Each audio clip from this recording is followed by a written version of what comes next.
It's just good afternoon and welcome to those of you who are joining us. If you'd like to let us know who you are and where you're from, that gives other people in the room an idea of location and how we're spread around. I'm going to allow a minute or two for people to come in, so you have a bit of time to do that. Whilst people are joining us, I'm going to say that today we're going to be using Slido. For those of you who are familiar, and I think many of you may well be, you can get into Slido by going and using the QR reader, or you can go to slido.com and enter today's code, which is LM010722, which is today's date. We'll be using Slido for two main things today. The first is we're going to be running a poll before we start, and secondly for questions and answers. So if you have a question for David or Alan, you can put that into Slido. If you wish to own it, please put your name in. And for those of you who are looking at this, whilst you're looking at these questions, you can vote for them. So if you think it's a good question, if you push the thumb bit on Slido, that means that question will get accelerated from up the list. Now, David and Alan would like it to be interactive. So when we get to Q&A, if anyone would like to share experiences, etc., hands up or let us know, and we'll bring you in so that you can do that with the speakers on screen for everyone else. So I think what we'll do is we'll start with the poll.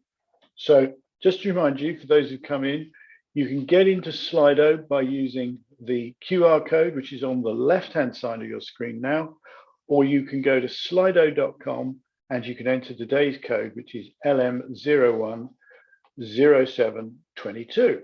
So let's start the survey. So question one, you have a yes or no answer option. Have you been involved in designing a timber or part timber building in the last 3 years? So have you been involved in designing a timber or part timber building in the last 3 years? Answer yes or no, very simply. Question two, have you subsequently experienced that design being abandoned and replaced by a more conventional approach? So have you subsequently experienced that design being abandoned and replaced by a more conventional approach? Yes or no? Question three, which of the following would you say was the biggest barrier to a great utilization of timber in commercial buildings? So barrier, so which of the following? So we're going to put those up now. So you have a choice here. Is it multiple choice, Abraham, or is it just one choice? No, this is a ranking. Okay, so ranking. Yeah. So let's put them up. So make your choices. Question three, which was the following would you suggest was the biggest barrier to greater utilization of timber in commercial buildings? So we got the list then, Abraham? No, we don't have a list. No, the list would be seen on their devices. Okay. Would you like to have the opportunity to deliver more commercial buildings using timber? So would you like to have the opportunity to deliver more commercial buildings using timber? Yes or no? And I assume we have one more, question five. What would you suggest are ways which could help to overcome some of the barriers to utilizing timber in commercial buildings? So please suggest ways that you think could help overcome some of the barriers to utilizing timber in commercial buildings. Now, this poll is going to remain open. So if you haven't finished it yet, and I see 8 have, or you haven't even started it, don't worry. The poll will remain there on Slido. You can answer that whilst our two speakers speak. So what I'm going to do now is I'm going to close this down and I'm going to hand over to Alan, who's going to begin this afternoon's webinar, who I believe will give us an overview. And then we have a case study coming from David later on. So over to you, Alan. Thank you. Thank you, Howard. Hopefully I've got control of the screen. Great, I've got about 15 minutes, and I'm going to rattle through about 30 odd slides. So if one slide bores you, don't worry, there's another one coming up pretty quickly after that. Just a bit of a quick introduction to me. My background is in structural engineering. I lead the timber aspects of within the Ramble business, and I've been doing that for quite some time. I am just trying to make sure I can oh, there we go. There it is. Sorry, a bit of a lag on the slides. I'll get used to that as we go. I suppose within Ramble, we are quite organised in terms of our timber approach to projects, and we've set up an organisation, an excellence network, to look at research, training, knowledge sharing, and industry engagement, so we can take that information and try and disseminate and ultimately upskill the industry if we can do. One of the I wouldn't say it's a barrier, but one of the issues I think we have going forward in the future will be a knowledge shortage, and it's things like this, forums like this, that will help increase this knowledge base, so that we can all go forward and continue to develop timber schemes going forward. Our experience, like, is over the last 15 years, we've been developing mass timber projects for a decade and a half, nearly 2 decades now, actually, coming up to it.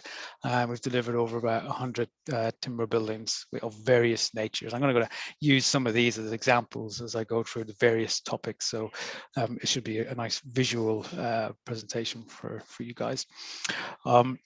Just a touch on how we work generally. We've got, I suppose, a broad client base, from developers such as David here, so we got down to specialist contractors. So we work on the front face as well, the coal face of projects, and that's where I find a lot of learning happens really fast, and you can then apply that learning into the strategies at the front end of a project. So it's quite a good approach, but we like to keep that going in-house as much as we can. So we've designed the nuts and bolts and screws, as well as the overall strategies, which is quite a helpful thing to have. And looking to disseminate all that knowledge and get involved in lots of different forums over time. These are some of the snapshots of things that we're doing. Quite proud of the Built by Nature logo. Has got one of our projects in the background of it. So that's a quick run through introduction. I'm just going to go through a little bit about how I've seen the market change over the last 15 or so years, and where we see timber happening, and mostly commercial timber, and why you want to use it, what barriers I see, and sort of some future pipeline things coming forward, which are some really exciting projects coming up. So market timeline. How have we in the UK changed over the last 15 years where we used mass timber? I'm thinking of mass timber here, so like glulam, CLT, LVL. When I started, and this is quite a subjective view, so it's looking at how my history has gone through things. The education market was where it was at, was where it started. It sort of exploded onto the scene when we started mass timber from being sort of a housing development up into quite large scale schools. That started to actually die away in about 2010, when we had a change in government and the funding model changed for it. But where we ended up then is the residential sector took over, and that sort of rocketed for a little bit. But then again, in about 2017-18, wasn't the Grenfell that changed it. It was the change in the regulations that meant that residential dropped off quite a bit. But now I'm seeing some shoots of that happening.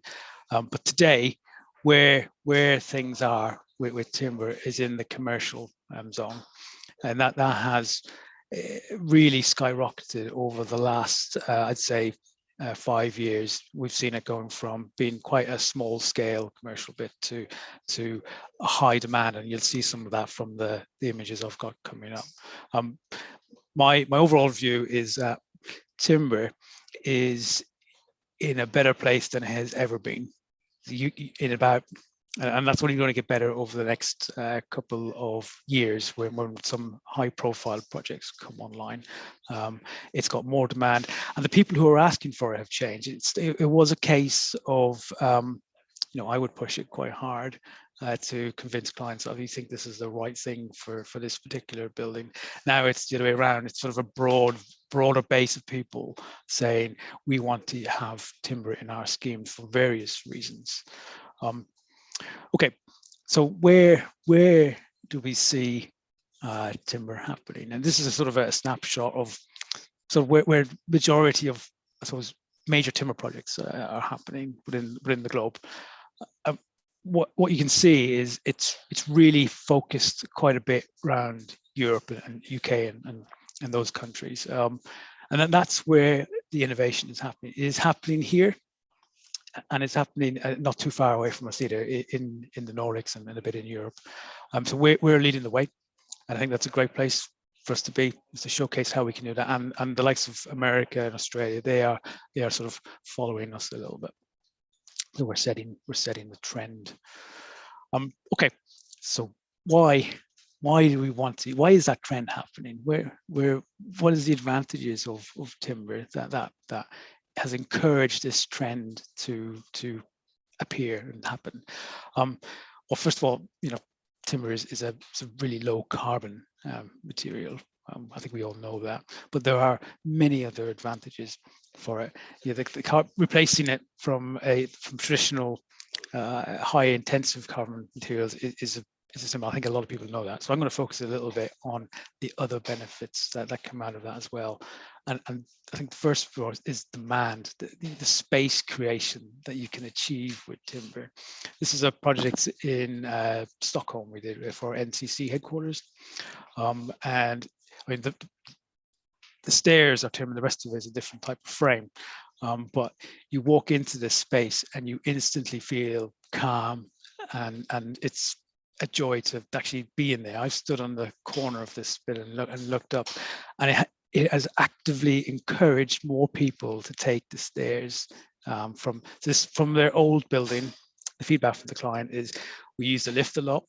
In this building, we constantly use the stairs. The usage of the lift has dropped significantly, and that is partially down to how timber has added to the space.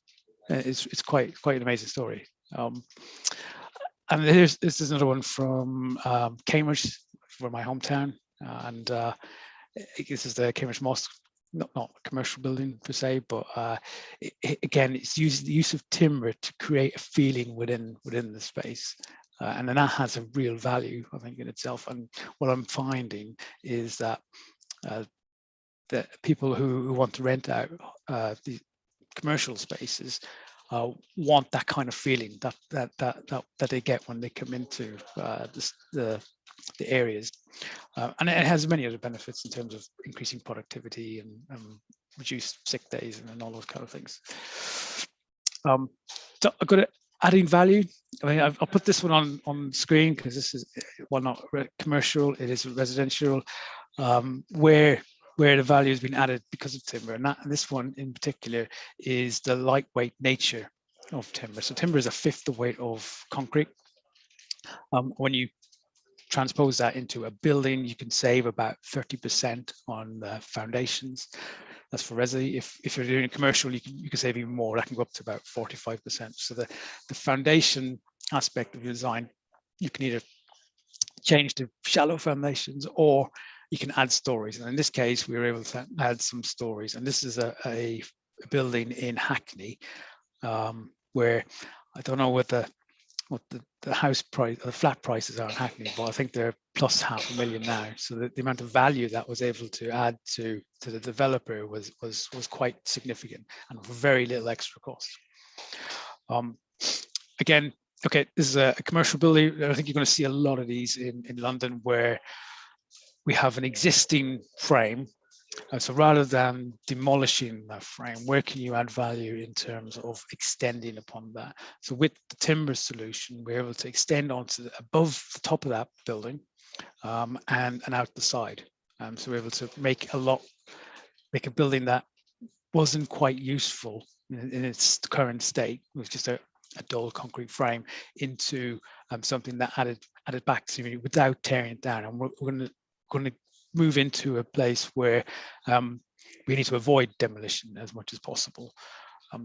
Feedback from the client on this is when you walk through the concrete frame, the 1960s concrete frame into the timber in the back, it's like an illumination. When the prospective tenants come in to look at the space they may want to rent the floor, once they come into the timber bit, the reaction is almost, where do we sign? We want our staff to work in this space, because it just has that sort of feeling that comes with it. Flexibility. In normal, I suppose, commercial buildings, we try to build in flexibility. So if we have a concrete frame, we put in, say, soft spots into the floor, and that's the sort of say, well, we may want to do something later on down the line. When you have I suppose, a timber scheme, you could argue that your entire floor plate is a soft spot. So that this is Osmond Road and 6-story hybrids of timber and steel. And you see the stairs in the background of that. That wasn't part of the original scheme, but the owners wanted to put in a feature stair, which sort of added a bit of extra transport up and down the building. And we were able to do that quite easy by cutting out the floor and then adding in the stair. And that's sort of really was a really easy thing to do because it was timber. If you did that in any other material, I think that would be quite hard. So we've got vertical adaptability when it comes to schemes like this. So there's quite a few quick barriers.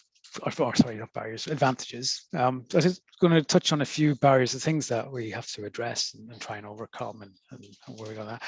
I would say from timber is lightweight and strong, which is great for a structure. For acoustics, it's lightweight and strong, which actually is not really what you want, mass and density when it comes to that. That's not so much an issue. In the UK, we have quite a certain type of way of doing buildings in terms of the approved documents for acoustic requirements, where, however, in the Nordics, they have for whatever reason a much higher requirement for acoustic rating between floors and the like, and I think that's probably comes down to the material that they've used over the last 40 years, which is mostly precast concrete. So it's less of a science-based approach, more of a prescriptive measure, and that sort of makes buildings in certainly in the Nordics that I'm experienced in. We have to treat things a little bit different. We have to put more mass into it when we do timber, and that can add to the cost. So we need to deal with that. Yes, but less so in the UK. And because they have those type of regulations in the Nordics, they can be a bit of a barrier. And over the last couple of years, we've been working with the municipalities within Copenhagen and in Sweden, Stockholm, and a few others to sort of put forward that science-based approach where, if you have timber, you can achieve it with this. And it's trying to slowly change, I suppose, set opinions about how things work and how things should work. So they're the things we've been dealing with across Europe. Again, not so much in the UK. I think we've got regulations that require us to think a little bit, and we can, the approved documents are the guidance.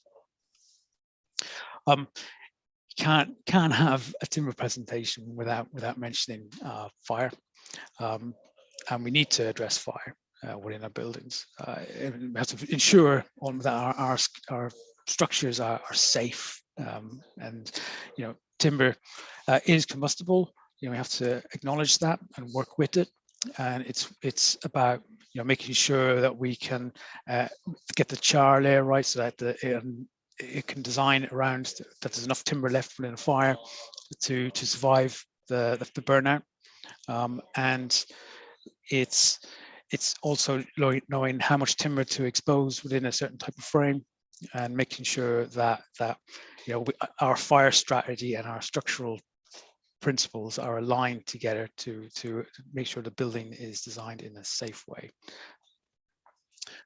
And some of that, no doubt, involves some testing, this is one of our tests in Norway, where we're looking at certain type of buildup and how to make sure that the cladding works quite well, so it stops fire spread. Insurance. This is the Lloyd's building in London, which I was at Tuesday. I think I thought that was a good representative of insurance. They are now a major stakeholder. The market for insurance has hardened, I'd say, over the last couple of years, and doing something new, it has got, from the insurance point of view, feels like it's got a bit of a risk on it, and we need to obviously address those risks. And the way we've been looking at doing that is by engaging from an early stage for our clients on projects with their insurance providers, and coming up with various documents that are your strategies about, if you have a concern of a certain nature, how can we help satisfy that for you? Because really there is low-hanging fruit when it comes to talking to the insurance people. You have a concern, okay, this is how we can address it, and that's how we go forward with that level of engagement. Okay, I'm going to try and wrap up soon with some projects that are coming up in the next couple of years across Europe, and hopefully this will showcase sort of, it is being used quite a bit. It is an attractive material. All of these schemes that I'm going to look at have had timber as a key part of their brief from the client from the get-go. This is Key 16 in Sweden, so it'll be Sweden's tallest timber building when it's completed in a couple of years. And again, that's with a glulam frame and CLT floor deck. And because of regulations, we've had to put a nice bit of mass on top of the timber floor, so we've got a big, heavy slab, and we've covered up some of it, so you can see the beams, but not the CLT slab. So a bit disappointing, but that's just the way you go for these type of things. Moving into Finland, this is Kilminapori, and it's a 14-story commercial building for Varma.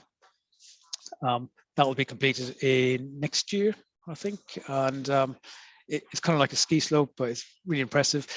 Again, with the acoustics, we've ended up adding in quite a lot of concrete on top of the deck to make sure that impact sound doesn't transfer to the floor below.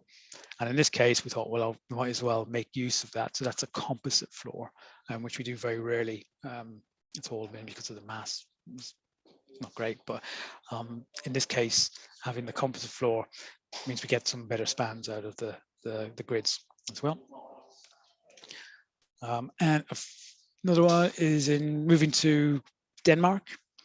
Denmark, I think, has been slowly catching up with the rest of the Nordics in terms of moving forward with its timber ambitions. And this is Marmollen in Copenhagen, which should be completed in a couple of years' time, and that will be the biggest timber building in Denmark. It's 35,000 square meters.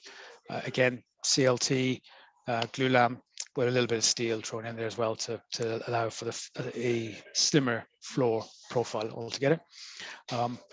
That took a lot of work, actually talking to the municipalities and the fire engineers there to showcase that we can build this safely, and then I think this will be the beacon for Denmark to show how things can be done, and I feel like it will escalate from there. So I'm really looking forward to seeing that one being developed. And then bringing it back into the UK, this is a development for Bruntwood in Manchester, 6 stories. Thankfully, we were able to expose some of the timber with our approach on here, and that's going to be open in a couple of years, and can't wait to see it. So there's sort of a snapshot of what's in the pipeline for us going forward. There's some really exciting projects. Clients really keen to develop in timber, mainly from a carbon, from well-being, from many advantages that it gives, and from tenant demand as well. So for any developers who are listening out there and you haven't thought about timber, I suppose my question is, why wouldn't you do it? Really, why wouldn't you do it? So on that final point, I'm going to hand over to David and let him take over. Hopefully I haven't overrun too much. I'll give up control. over to you, David. Thanks very much, Alan. So just while the screen changes, I'll introduce myself, David Partridge. I'm the chairman of Related Argent. We are, as Alan says, a developer. I'm actually an architect by training, so I've always been incredibly interested in the design of buildings as well as the design of places. And I'm really going to be focusing today on one particular project. If I can take control, I'm not sure if I actually have managed to do that. Here we go, brilliant. One particular project, which is up at Brent Cross in London. It's a 10 million square foot project, which we are developing at the moment through Related Argent. And one of the key things that we're doing here is we have made a number of pledges around creating an amazing place. It's going to be what we call a park town.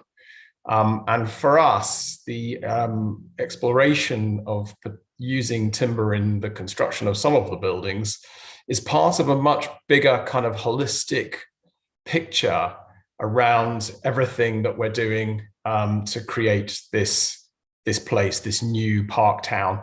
Just to give you a bit of a feel for where we're at, this is the Brent Cross Shopping Centre. Then we've got the North Circular running here. So where tipped over north is over in this direction. The M1 arrives down here. The A41 arrives down here. And the 165 odd acres that we're going to be master planning and delivering at the moment are in this area here.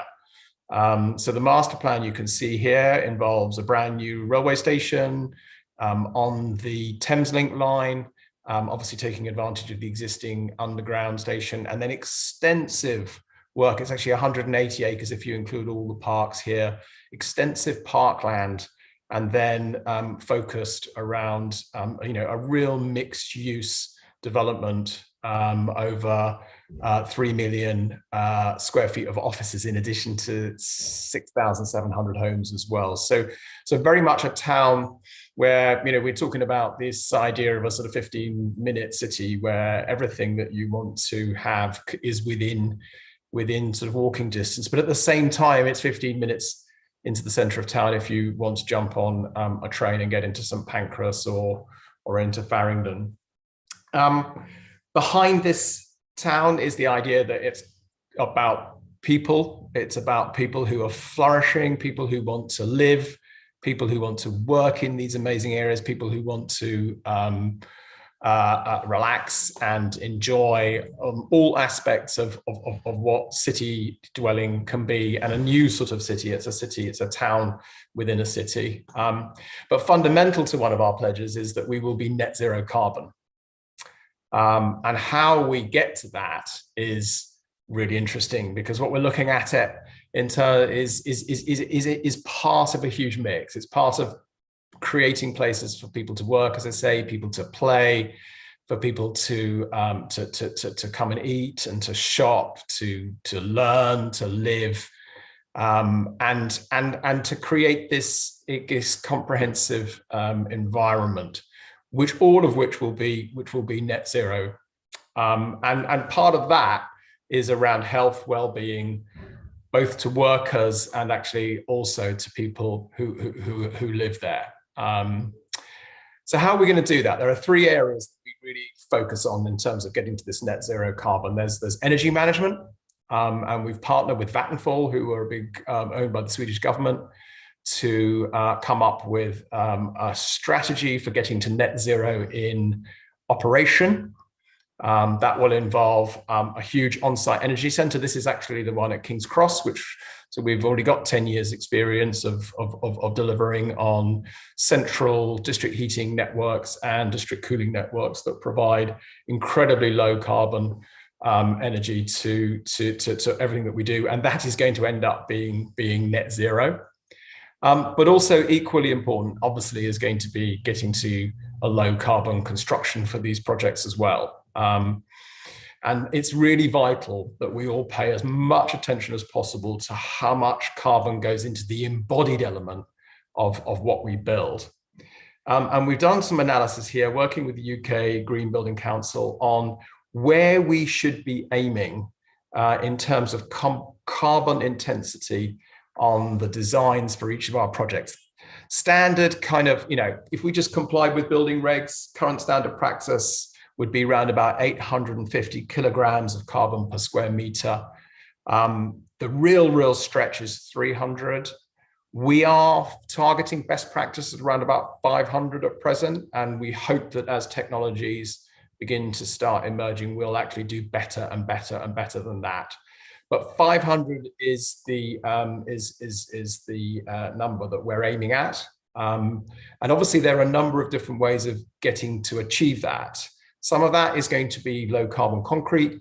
Some of that is going to be looking at the way that steel can be produced with in a carbon less in carbon intensified way. And I noticed someone from Tata was on the call, so maybe you can tell us a little bit about that later. But obviously timber is going to be a huge part of that, alongside paying attention to other materials as well. And this is why, if you look at the embodied carbon in a structure, by going to something that is a hybrid timber and concrete or pure timber, you can reduce the amount of carbon that before you even start putting on anything else into the building by quite a significant amount. So the projects that I'm going to show you examples of are all in this space over here, where we're looking at hybrid structures or pure timber. But also, to Alan's point, it's not just about the carbon. It's also about creating wonderful places that people want to be in. The whole sort of physiological and psychological benefit of being in a timber interior, I think, is actually measurable now. ARC, which is an organization from Australia, have been going out and actually doing this objectively, as well as that sort of subjective feel which we get from just walking into a building. It improves the air quality, your stress levels go down, your emotional state is immediately calmer, and all of this is being measured. And is really important for our markets and for the people who we are looking to let these buildings to. It's a renewable resource. It will last. It will improve productivity within the buildings for the people who are actually in the buildings because of the great environments, as well as this kind of sensory experience that we were talking about, from the smell and the feel of it. And also, to Alan's point, flexibility is really fundamental to our approach. Just as another example, we know that when Google first took a conventional lease on a building at King's Cross, it cost them something like £250,000 to put a staircase in. So when they decided to design their own building, which we're helping them with, which is under construction at the moment, one of the key requirements was that there would be the ability to have soft spots, as Alan described them, anywhere. So they've adopted a hybrid approach there, where we've got timber slabs, mass timber slabs, on a frame, which allows basically for flexibility over the future.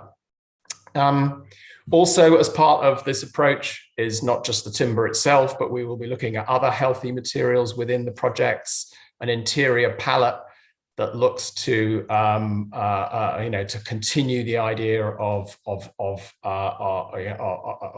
great environments that feel very natural.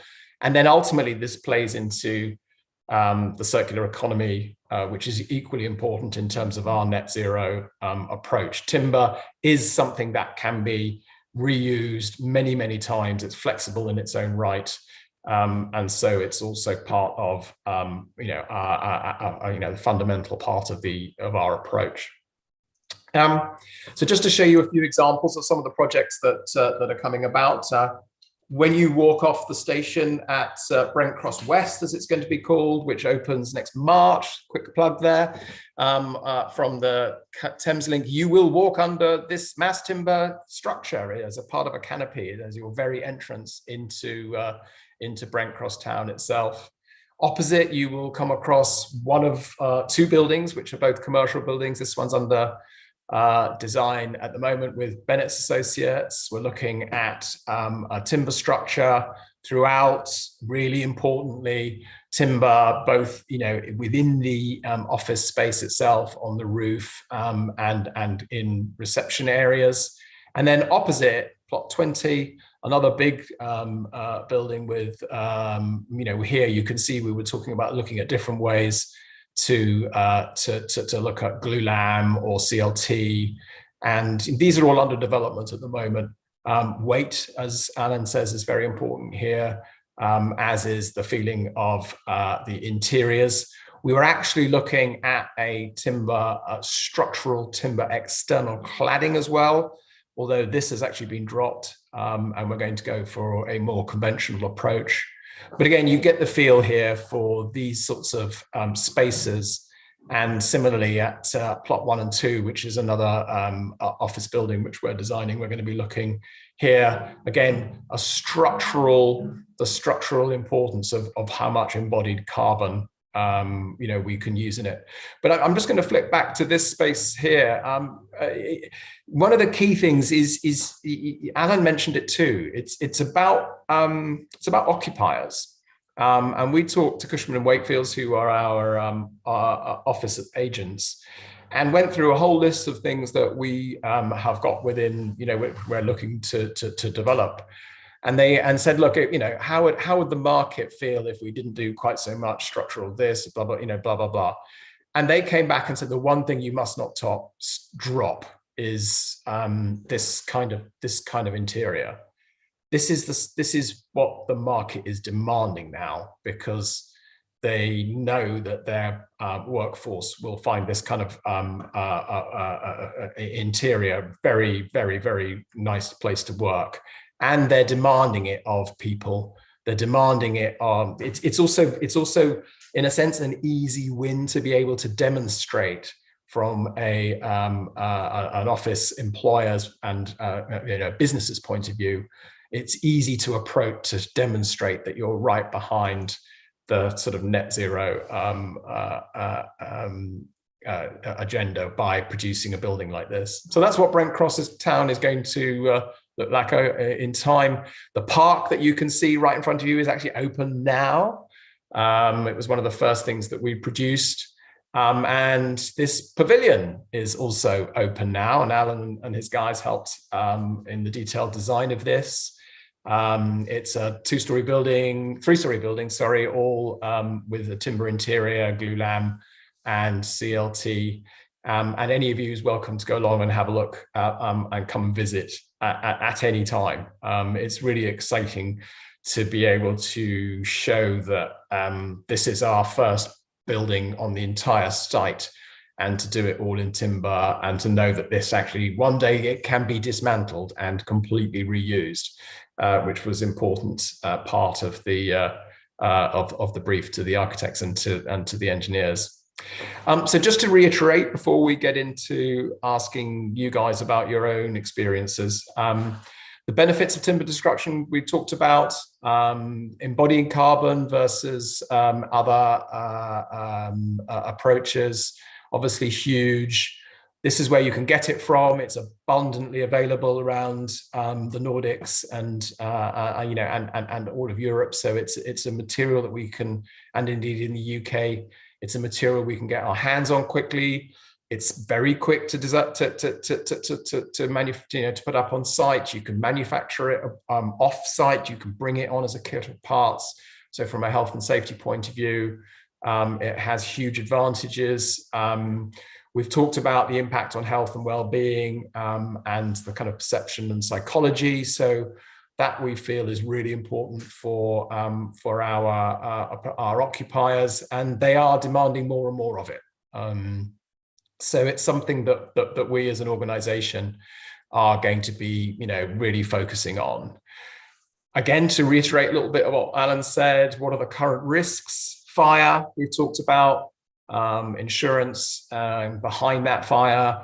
More and more of us are getting together to test. There is a consortium of major office developers who are behind a comprehensive testing regime, which will look to try and produce evidence for both regulatory and insurance going forward. Water is another big issue, especially for insurers. They're very concerned about water seeping into, from leaks and things seeping into timber structure, with the result that rather than just having to pay for water damage to finishes, you end up they're worried about having to pay for water damage to the whole structure, air tightness, vibration, noise, as Alan talked a bit about, and actually cost and demand. There's a bit of a problem now that so many of us want to do it.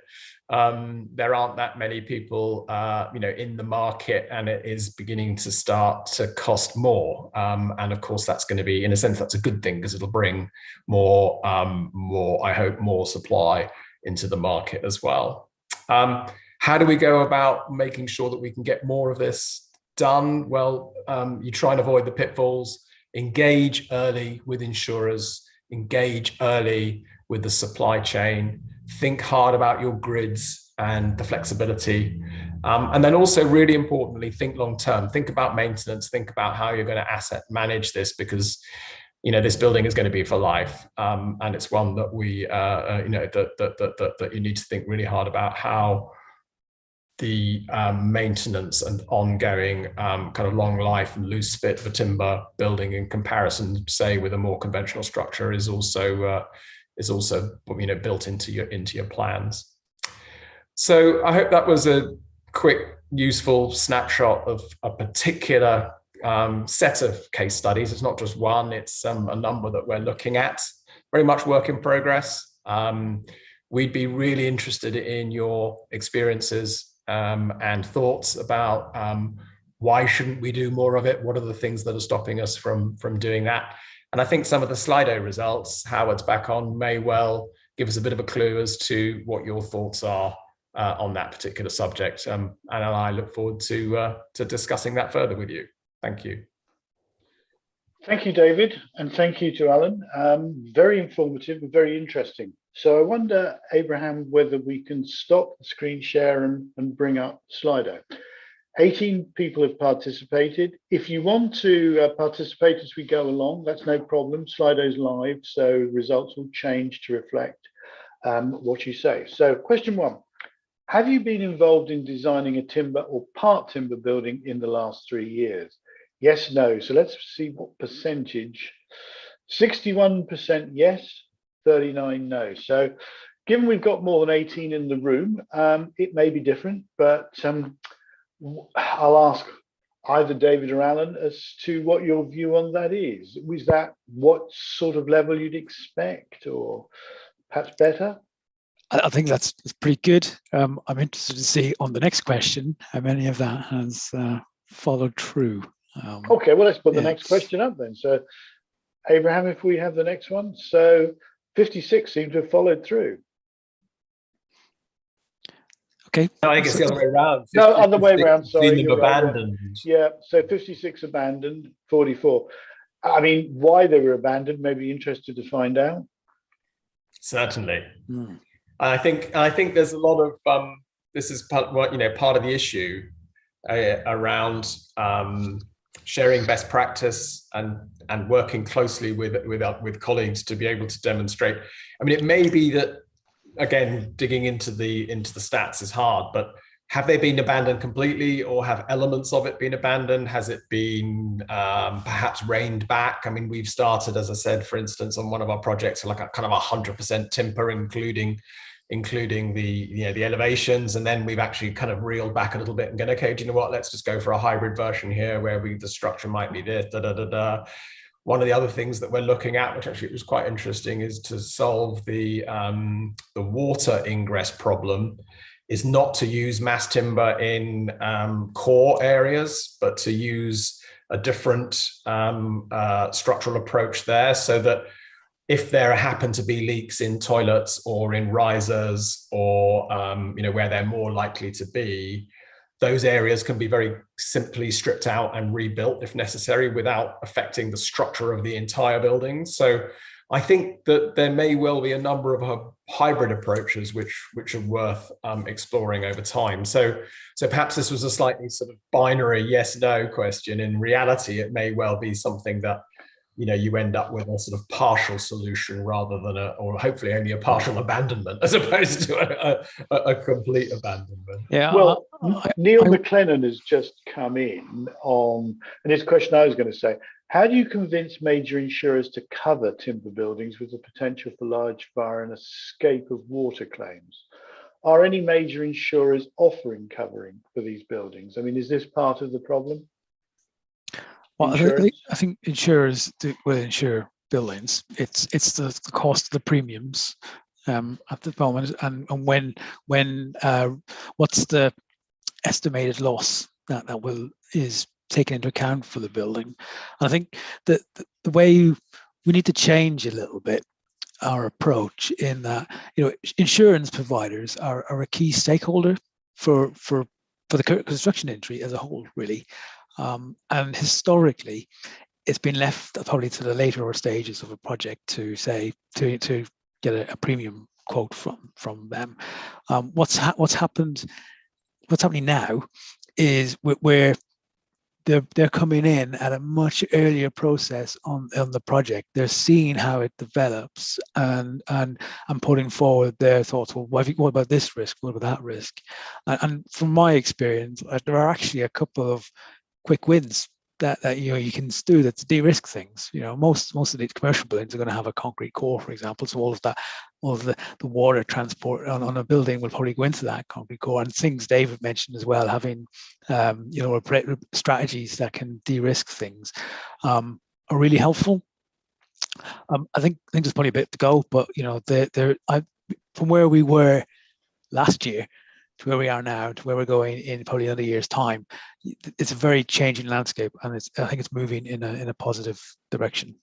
I guess, David. Agree. Our experience is that you can get insurance, but the premium is about double for what the insurance would be for a conventionally designed building.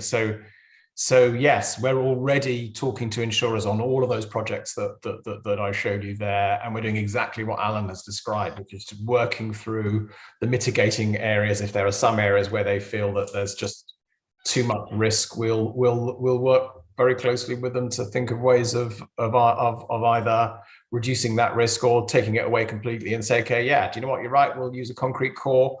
That's fine. We're still, we're not letting the perfection be the enemy of the good in that. I think the other thing is, the great thing about insurance is that there are the more risks they can cover from an actuarial point of view, the less risk there is. So the more of these that we do, the more of these that we put forward. And that's why, as I said earlier, we're working with a consortium of other leading office developers like Derwent and LandsX and BL and others, where we are kind of clubbing together and saying to the market, okay, all of us want to do this. So instead of just insuring 1 or 2 or 3 of them, they're going to end up maybe insuring 20 or 30 in due course. That means that the insurance market can then form its own internal market and reinsure as well, which gives credibility and depth to this particular issue, and it is an issue, but we've got to work very, very, very carefully and closely to resolve it. Dave, if I could ask a question, actually, have you seen that level of collaboration amongst your peers across your career before? Oh, before? Yeah, before. Or is this a case of you've all got such invested interest and want that it's all brought you together? Well, no, I have seen it actually, because I in my experience, my previous experience with the British Council of BCO, for instance, that's an organisation which certainly in this space, commercial buildings, for instance, we campaigned long and hard for making sure that we got the right weights, structural. At one stage, everybody was looking for 4 or 5 newtons a square foot, and then we did a ton of research and published a whole load that said, look, actually you only need 2.5, and even then that's probably double So that came back to change the whole BCO specification is something that's bought into by the entire industry, and it's killed a lot of shibboleths around things that, why do people need excessive electricity requirements on per desk and all these sorts of things. Yeah, so we have worked before on this, and so there's quite a good experience of like-minded developers alongside designers, architects, everybody else coming together and saying, look, we believe that this is the appropriate level of specification, whether it's in terms of loads or materials, and then saying to the rest of the market, this is it, because this is what you're going to get, and that can change the way these buildings are built, and change expectations from agents and investors and ultimately occupiers as well. So it's a great precedent there, isn't there? Yes, absolutely. Yeah. Okay, guys, let's move on to the next one, because we've got questions building up as well. So which of the following would you say was the biggest barrier to greater utilization of timber in commercial buildings? Well, not surprising, insurance comes out top, fire safety, which we've just been talking about. So does that sort of stack up with the list you would expect? Yeah, that's pretty much how I would say it. Some of them are actually linked with the insurance, thinking about the asset bit from the fire and the durability bit, so they kind of link it a little bit. But that's exactly how I would have seen the rankings, or estimated the rankings would have occurred. It'd be interesting to see how this would play out on across Europe. I think insurance would still come out on top, but I think the bottom answer on acoustics will have risen up quite a bit more, because it's a different market there to deal with it. Okay, super. Question 4 then, please, Abraham. Would you like to have the opportunity to live in more commercial buildings using timber? Huge, great yes. Well, yeah. Oh, are we preaching to the converted? Great. That may be the case. So the next question is the really hard one. It's like, okay, so how can we work together? Let's move on to question 5. And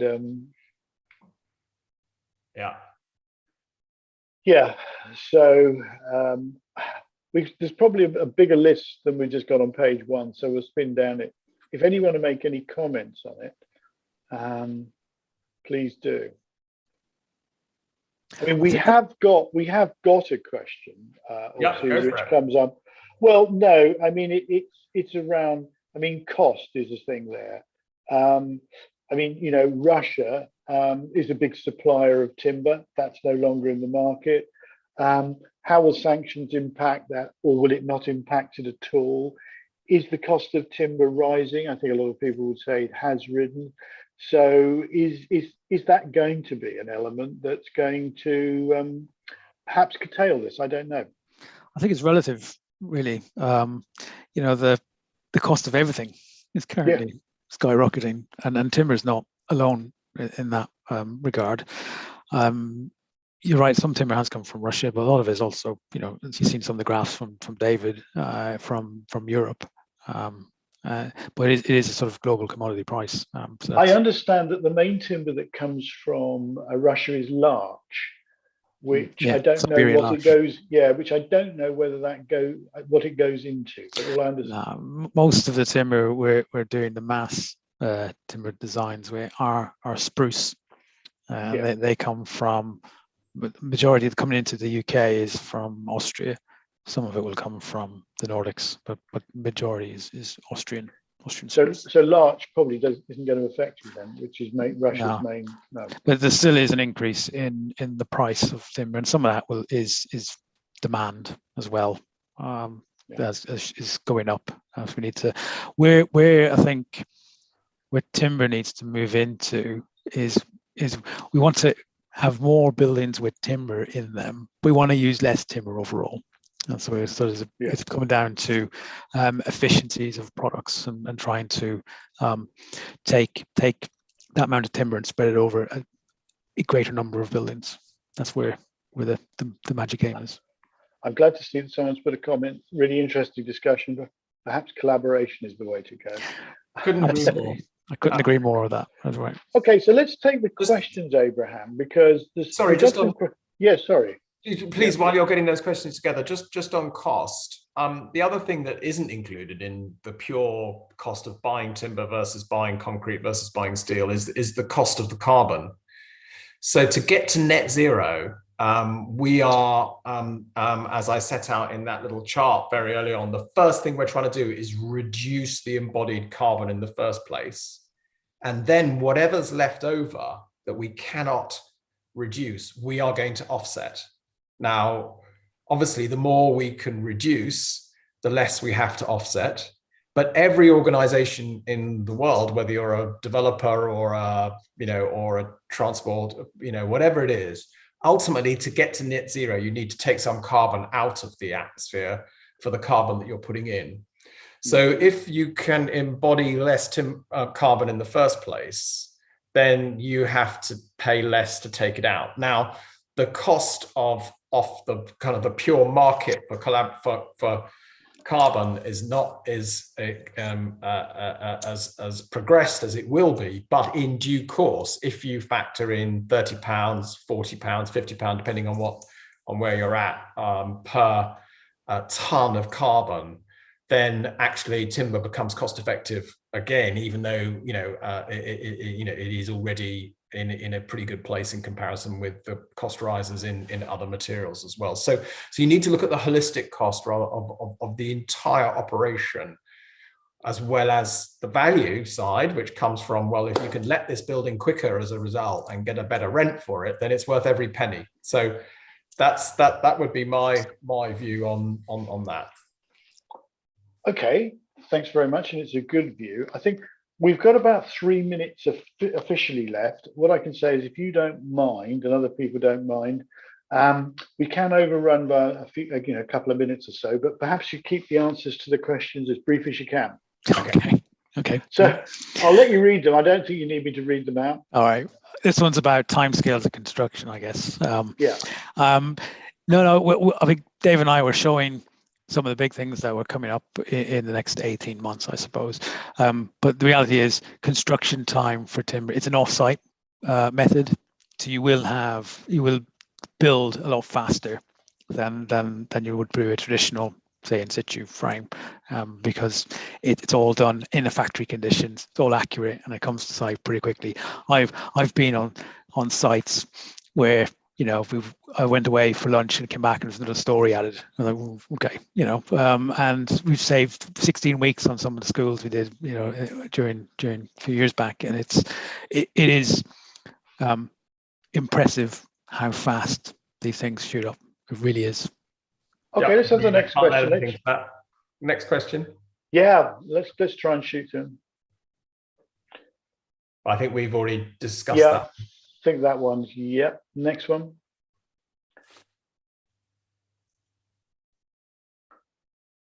That's an interesting one. Alan, you're the engineer. You're going to. Okay. Yep.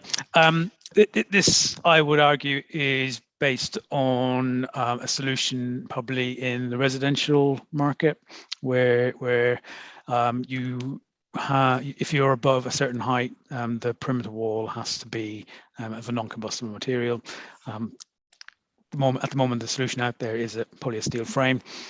So how you deal with the interface, and that's probably a settlement. I think you need to allow the materials to move where they're going, and allow that sort of interface detail. It's quite a complicated thing to do, but there are ways and means of achieving that, and it's understanding how they move differentially to each other and accommodating that in the design. My argument is, don't try to stop it. You're just fighting against nature. Go with it and allow for that sort of interface slipping to occur if you can. Okay, next question. Very quick answer to a complicated question. So yeah, I think we've probably dealt with this one. Yeah. Next one. That's an interesting one. I think the construction industry is having to upskill itself in lots of different areas at the moment. A lot of it to do with modern methods of construction, off-site versus on-site, and other technological changes. So well, Alan, you've probably seen more immediate impact of this sort of thing, but I think they're learning, and I think the more we do, the more they will learn. My experience is, when it comes to the construction aspect of that, you've got less people on site required anyway. So that from a construction, and the subcontractor market are really good at guiding main contractors through, telling them what to do. So there's a lot of guidance out there. Where and I touched on this in the slides, where we need to think going forward is in the knowledge base in design. You know, I can see a big demand coming, and I think David can as well, because he's helping that demand. It's about knowledge base. So the designers and engineers, that's where I can see a bottleneck coming in next couple of years. And it's forums like this that'll help spread that knowledge, I think, are the key for now to get that. And talking to graduates and university students who are trying to get timber into universities more.